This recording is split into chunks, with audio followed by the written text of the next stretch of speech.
J'étais extrêmement content ce matin d'être invité par l'école J'Académie, qui fait un travail assez extraordinaire à permettre à la jeunesse d'avoir d'abord cette maîtrise de l'art oratoire, mais au-delà de cela, de pouvoir comprendre les enjeux au niveau du pétrole et du gaz.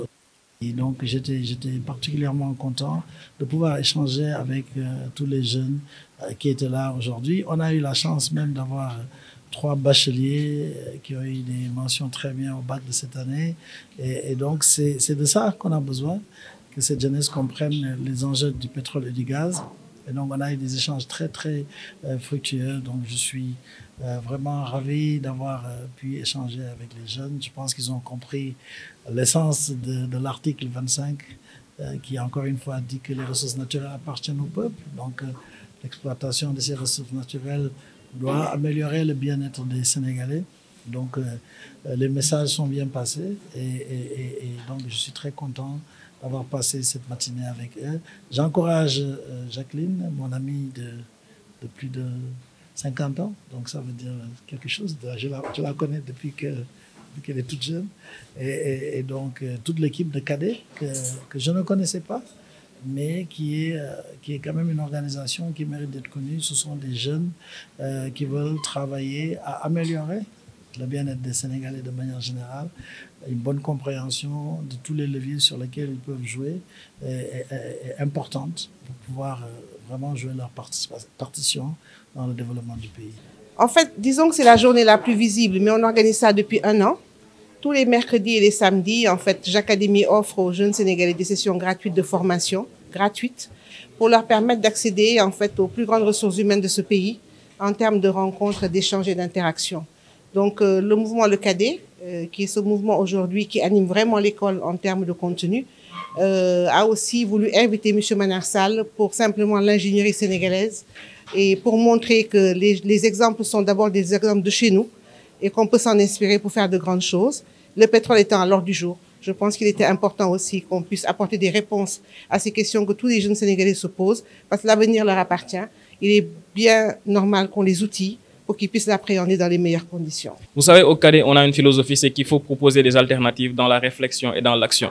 Et aujourd'hui, pour proposer ces alternatives-là, il faut qu'on puisse aller au fond de nos réflexions, mais aussi au plus profond de l'information. C'est pourquoi aujourd'hui, il est important de recevoir des gens, des grosses pointures du management pétrolier de la trame de M. Manar Sall pour comprendre au fond le sujet, comprendre de ce qui se passe, mais surtout pouvoir, après ces interventions-là, pouvoir avoir une position claire par rapport à ces sujets et pouvoir encore un peu plus impacter au quotidien, impacter qui est notre mission. Non, je pense que bon, c'était un devoir surveillé qui m'avait été imposé.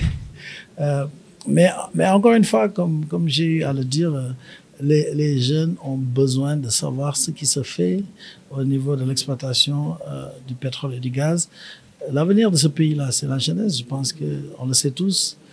Quand vous avez plus de 2/3 d'une population d'un pays qui est jeune, c'est normal que ce développement passe par cette jeunesse-là. Et le pétrole et le gaz, ces ressources naturelles, font partie des choses que nous devons utiliser comme moteur du développement, de l'émergence. Donc c'est normal que les jeunes puissent comprendre d'abord les enjeux et puis aussi toutes les opportunités qui seront liées à cette exploitation-là. Donc c'était pour ça que c'était intéressant pour moi d'échanger avec les jeunes sur ce sujet-là. Donc c'est ça qui justifie devoir surveiller, mais que j'ai eu à faire avec beaucoup de plaisir. On le salue. Je pense que la jeunesse sénégalaise a assez montré son tempérament et sa personnalité pour expliquer qu'elle voulait appartenir à un Sénégal qui compte aussi avec cette jeunesse-là. On a aujourd'hui près de 75% des Sénégalais qui ont moins de 35 ans. Je pense que c'est une force de frappe qui peut être très bien utilisée quand on comprend les enjeux. Et ce qu'il fallait juste aujourd'hui, c'est une interface de réponse par rapport aux politiques publiques et par rapport aux enjeux des décisions publiques et privées, pour leur permettre simplement de comprendre que dans le Sénégal où ils sont, c'est aussi à eux de prendre leur part de décision et d'agir aussi pour que les choses se passent aussi bien qu'ils le souhaitent. Effectivement, comment on peut tirer profit de l'exploitation de nos ressources naturelles? J'ai l'habitude de dire que la vision, en ce qui concerne l'énergie, c'est d'avoir une énergie de qualité qui soit accessible à tous, qui soit moindre coût, et qui soit respectueuse de l'environnement.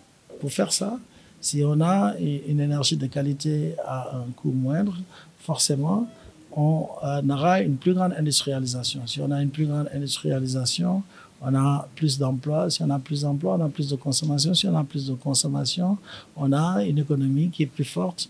Donc c'est ça le cercle vertueux qui permet l'émergence et qui permet le développement. Donc on peut dire que c'est ça la bonne façon d'exploiter ces ressources naturelles avec une stratégie gaz to power qui permet de réduire le coût de l'énergie au Sénégal et aussi une stratégie pétrochimie où on va pouvoir avoir des engrais. Si on a des engrais, on peut aspirer à l'autosuffisance alimentaire, donc consommer ce que nous produisons. Donc tout ça se tient, tout ça est assez cohérent. On a une vision assez claire de ce qu'on veut faire avec cette exploitation de nos ressources naturelles. Donc c'est ça qu'on a eu à échanger ce matin. J'espère que le message a été bien compris. Je ne vais pas être catégorique en disant que la jeunesse est versée vers la violence. Nous avons une jeunesse sénégalaise qui est bien consciente des enjeux de ce moment-là. Nous avons une jeunesse sénégalaise qui veut faire des choses, qui a envie de faire des choses. Il faut juste maintenant construire ce qu'on appelle aujourd'hui cette dynamique-là qui va se faire à travers nous, des boucliers que nous sommes. Le CADE est un bouclier parce que nous sommes une organisation de jeunes, pensée par des jeunes, dirigée par des jeunes qui proposent et tend la main à ces jeunes-là pour leur dire qu'en réalité, comme le dit mon cher ami le secrétaire général du CADE, qu'il ne faut pas être une jeunesse de casseurs, mais une jeunesse de bâtisseurs. Donc en réalité, moi je pense qu'il y a une jeunesse bien forte, bien éveillée, bien consciente, qui est là et qui sera là toujours, et qui sera toujours dans cette logique-là de vouloir impacter positivement le quotidien des Sénégalais. Je pense que d'abord peut-être justifier, expliquer pourquoi ça a été reporté.